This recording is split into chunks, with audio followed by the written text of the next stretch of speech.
प्यारे बच्चों नमस्कार। आज हम कक्षा 10 के विज्ञान के चैप्टर 6 जैव प्रक्रम के बारे में पढ़ेंगे। जैव प्रक्रम के बारे में पढ़ने से पहले हमें सजीव और निर्जीव में अंतर पता होना चाहिए। जो जीव वृद्धि करते हैं वो सजीव कहलाते हैं, जो वृद्धि नहीं करते वो निर्जीव कहलाते हैं।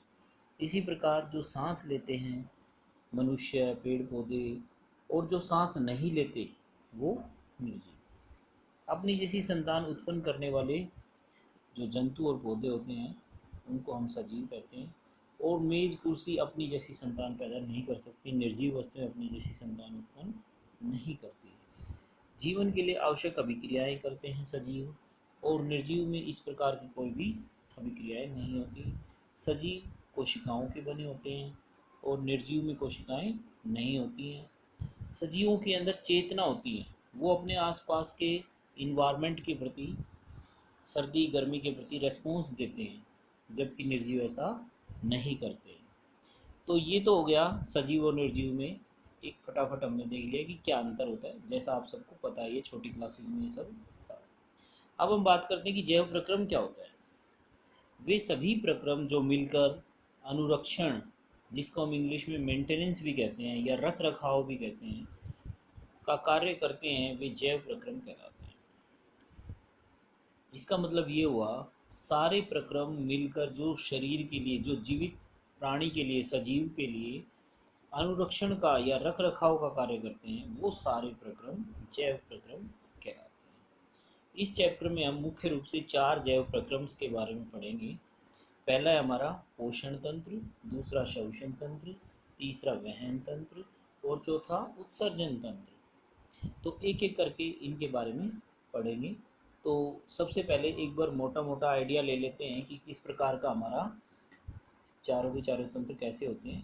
तो ये हमारा मानव का पोषण तंत्र के चित्र है, जिसमें हम देख रहे हैं कि किस प्रकार से भोजन हमारे मुंह से शुरू करके ग्रसिका से होते हुए फिर स्टोमक या आमाशय में आ जाता है, और उसके बाद छोटी आंत में आ जाता है, और फिर बड़ी आंत में आ जाता है, और लास्ट में गुदा द्वार के द्वारा वह शरीर से बाहर निकाल दिया जाता है।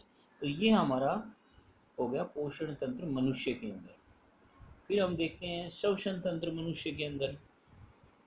श्वसन तंत्र में इस जो हमारा नाक होता है वहाँ से हम सांस लेते हैं, या माउथ से भी ले सकते हैं सांस, और उसके बाद ट्रैकिया के रास्ते होते हुए ये हमारे फेफड़ों के अंदर हवा चली जाती है, और वहाँ पे ऑक्सीजन और कार्बन डाइऑक्साइड का एक्सचेंज होता है।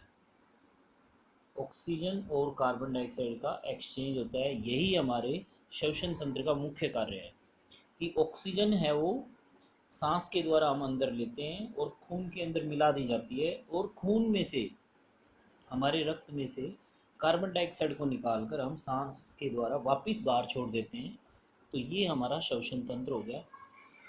फिर हम बात करते हैं हमारे वहन तंत्र की।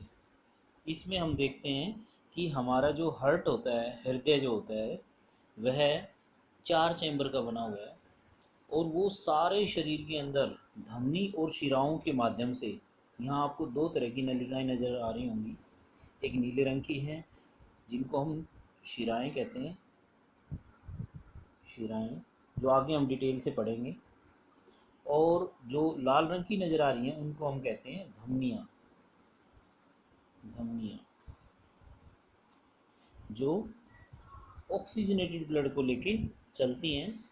और ये हमारा हृदय है जो लगातार एक मोटर की तरह कार्य करता है। ये हृदय हमारा मोटर की तरह कार्य करता है, जो सारे शरीर के अंदर रक्त का प्रवाह बनाए रखता है। तो ये हम पढ़ेंगे जब हम वहन तंत्र के बारे में पढ़ेंगे।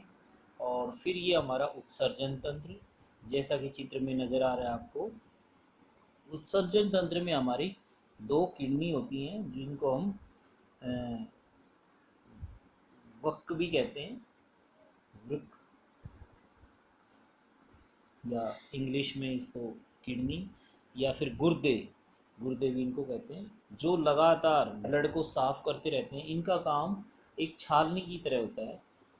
जिस प्रकार से छालनी होती है जो लगातार चीज़ों को छानती रहती है, तो इसका जो काम है वो हमारे ब्लड में से लगातार अपशिष्ट पदार्थों को छानने का होता है, और लास्ट में ये हमारे मूत्राशय के अंदर इकट्ठा हो जाता है, और हम मूत्र के रास्ते इसको शरीर से बाहर निकाल देते हैं, वेस्ट मटेरियल को। तो ये हमारे उत्सर्जन तंत्र में हम पढ़ेंगे। तो सबसे पहले हम पढ़ते हैं पोषण तंत्र। पोषण तंत्र जो होता है वो उसको हम पाचन तंत्र भी कह सकते हैं। पाचन तंत्र जिस प्रकार से मनुष्यों के अंदर पाचन तंत्र होता है, उसी प्रकार पेड़ पौधों में भी पाचन तंत्र या पोषण तंत्र होता है।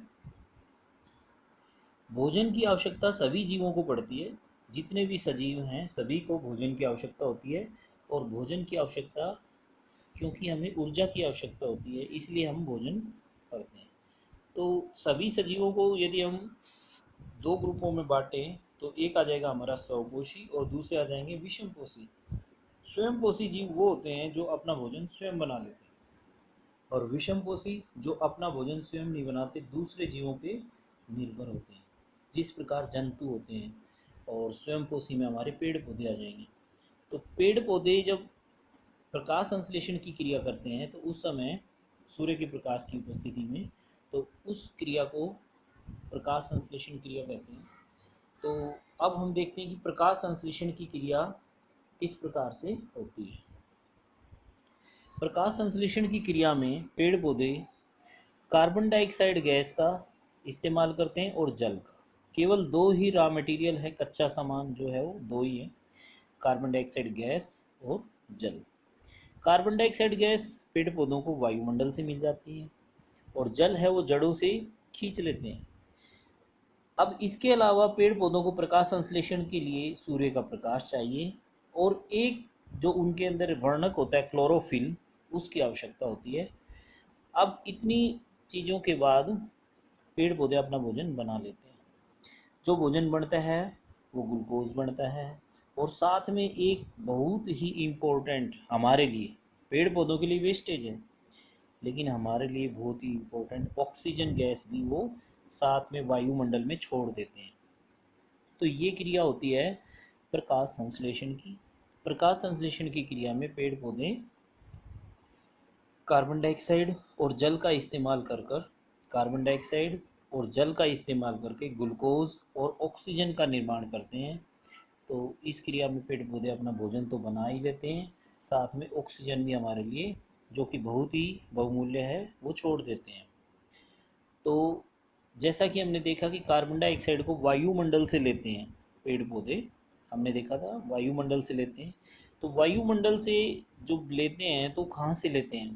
पेड़ पौधों के अंदर जड़ें भी हैं, तना है, पत्तियां हैं, तो कहाँ से लेते हैं? पेड़ पौधों की जो पत्तियां होती है उनके ऊपर, पत्तियों के ऊपर छोटे छोटे छिद्र होते हैं, और ज़्यादा छिद्र पेड़ पौधों की जो पत्तियों के नीचे वाला सिरा होता है उस पे होते हैं। तो ये जो छिद्र होते हैं इनको हम कहते हैं रंध्र। और ये जो रंध्र होते हैं, यहाँ से ही कार्बन डाइऑक्साइड गैस का और ऑक्सीजन गैस का आदान प्रदान होता है। जब ये द्वार कोशिकाएं, रंध्र के अंदर जो दो द्वार कोशिकाएं होती हैं, ये जब खुली हुई होती हैं, फूली हुई होती हैं, तो उस समय रंध्र खुल जाता है। और जब द्वार कोशिकाएं नज़दीक आ जाती हैं, चिपक जाती हैं, तो उस समय जो रंध्र है वो बंद हो जाता है।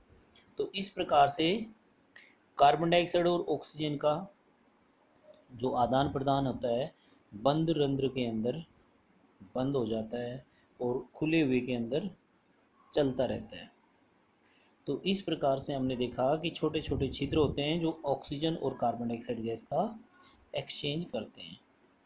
और एक बार भोजन बनने के बाद, भोजन सारा तो यूज़ करेगा नहीं पेड़ पौधे, उसको कहीं ना कहीं किसी न किसी रूप में संचयन करते हैं।